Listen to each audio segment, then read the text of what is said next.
En los días en que el Imperio Romano extendía su poder sobre el mundo conocido, existió un rey cuyo nombre se convirtió en sinónimo de ambición, crueldad y paranoia, un hombre que reinó en Judea con mano de hierro, construyendo magníficos palacios y a la vez sembrando el terror. Su historia no solo está grabada en los anales de la historia antigua, sino que también resuena en las páginas de la Biblia como una advertencia eterna sobre lo que sucede cuando el poder corrompe el corazón de un hombre. Hoy vamos a desentrañar la oscura y fascinante historia de Herodes el Grande. Herodes nació alrededor del año 73 a.C.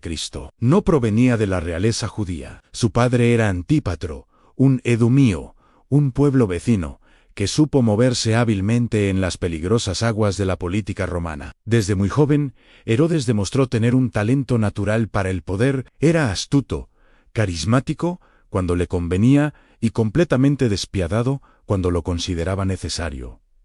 Roma vio en él al aliado perfecto. Lo nombraron rey de los judíos, no por derecho divino ni por linaje, sino por pura conveniencia política. Necesitaban a alguien fuerte que mantuviera el orden en esa conflictiva provincia y Herodes cumplió. Gobernó a los judíos, pero nunca fue uno de ellos en espíritu. Su lealtad no estaba con el Dios de Abraham, Isaac y Jacob, sino con César y sobre todo consigo mismo. Su mayor temor no era el juicio divino, sino perder el trono que tanto le había costado conseguir. Para consolidar su poder, se embarcó en proyectos de construcción masivos y espectaculares. Reconstruyó y embelleció el templo de Jerusalén hasta convertirlo en una de las maravillas del mundo antiguo. Construyó fortalezas imponentes como Masada y el Herodión y ciudades enteras. Sus palacios eran el epítome del lujo y la opulencia, pero detrás de esa fachada de magnificencia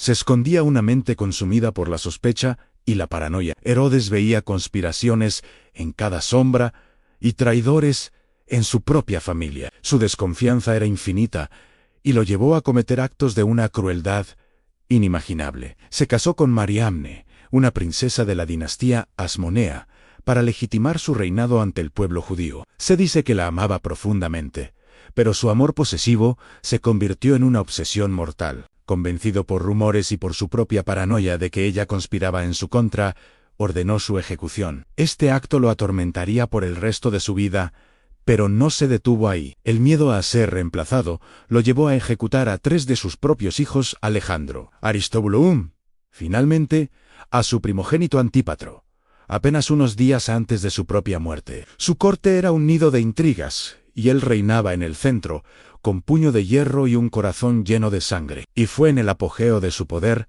cuando se creía intocable, que su mundo se vio sacudido por una noticia inesperada. Unos sabios, unos magos venidos de tierras lejanas de Oriente, llegaron a Jerusalén con una pregunta que heló la sangre del rey. ¿Dónde está el rey de los judíos que ha nacido? Porque su estrella hemos visto en el Oriente, y venimos a adorarle. Cuando Herodes oyó esto, dice la Biblia, se turbó, y toda Jerusalén con él. ¿Otro rey? ¿Un recién nacido destinado a gobernar? Para un hombre que había asesinado a su propia familia por la mera sospecha de traición. Esta noticia era una amenaza directa a todo lo que había construido. Inmediatamente, convocó a los principales sacerdotes y a los escribas del pueblo. Su pregunta fue directa. ¿Dónde, según las profecías, había de nacer el Cristo, el Mesías? Los eruditos, conocedores de las Escrituras, no dudaron. La respuesta estaba en el libro del profeta Miqueas, en Belén de Judea, porque así está escrito por el profeta. Y tú, Belén, de la tierra de Judá, no eres la más pequeña entre los príncipes de Judá, porque de ti saldrá un guiador que apacentará a mi pueblo Israel. Con esta información en su poder, Herodes tejió su plan. Llamó en secreto a los magos, y con una actuación digna de su astucia, fingió un piadoso interés. Les dijo, vayan y averigüen con diligencia acerca del niño, y cuando lo encuentren, avísenme, para que yo también vaya y le adore. Pero en su corazón no había devoción, solo engaño. Su intención no era adorar, sino eliminar a ese rival recién nacido antes de que pudiera convertirse en una amenaza real. Los magos, sin sospechar la maldad que se ocultaba tras las amables palabras del rey, partieron hacia Belén, y la estrella que habían visto en el oriente iba delante de ellos, hasta que se detuvo sobre el lugar donde estaba el niño. Al entrar en la casa, encontraron a Jesús con su madre. María en la escena no podía ser más humilde,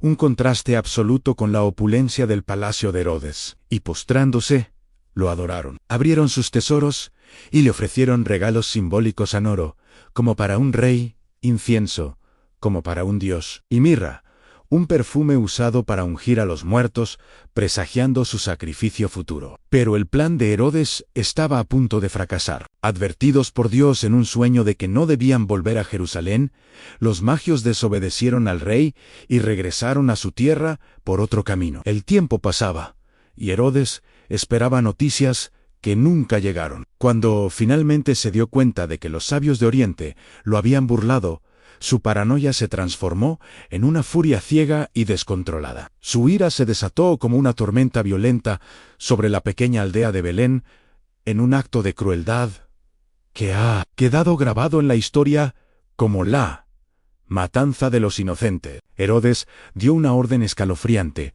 maten a todos los niños varones de Belén y de todos sus alrededores, de 2 años para abajo. Imaginen el terror, los gritos de las madres, la brutalidad de los soldados cumpliendo una orden tan monstruosa. Herodes creyó que con un baño de sangre podría detener el cumplimiento de una profecía divina. Creyó que asesinando a un grupo de niños indefensos podría asegurar su trono para siempre. Pero los planes de Dios no pueden ser frustrados por la tiranía de ningún rey humano. Mientras la masacre se llevaba a cabo, la providencia ya estaba actuando. Un ángel del Señor se le apareció en sueños a José y le dijo: levántate, toma al niño y a su madre, y huye a Egipto. Quédate allá hasta que yo te diga, porque Herodes buscará al niño para matarlo. Y así, en medio de la noche, la Sagrada Familia escapó de la furia del rey, cumpliendo sin saberlo otra antigua profecía de Egipto: llamé a mi hijo. Herodes,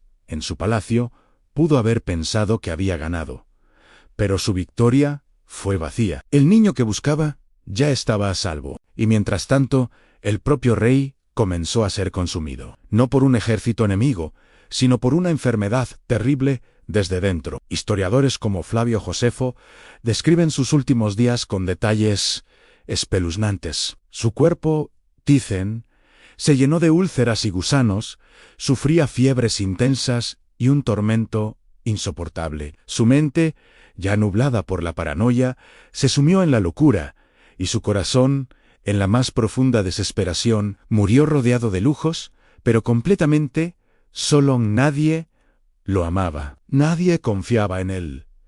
Murió atormentado, sin paz y sin una pizca de arrepentimiento. Así terminó sus días el hombre que se atrevió a desafiar a Dios, el rey que quiso asesinar al Rey de Reyes. La historia de Herodes es mucho más que un simple relato antiguo sobre un tirano. Es un espejo, una advertencia que sigue siendo relevante hoy. Herodes representa al corazón humano cuando se deja gobernar por el orgullo, el miedo y la ambición desmedida. Representa a la persona que se aferra al trono de su propio ego, que se siente dueña de su vida y de su mundo, y se olvida de que solo hay un verdadero rey.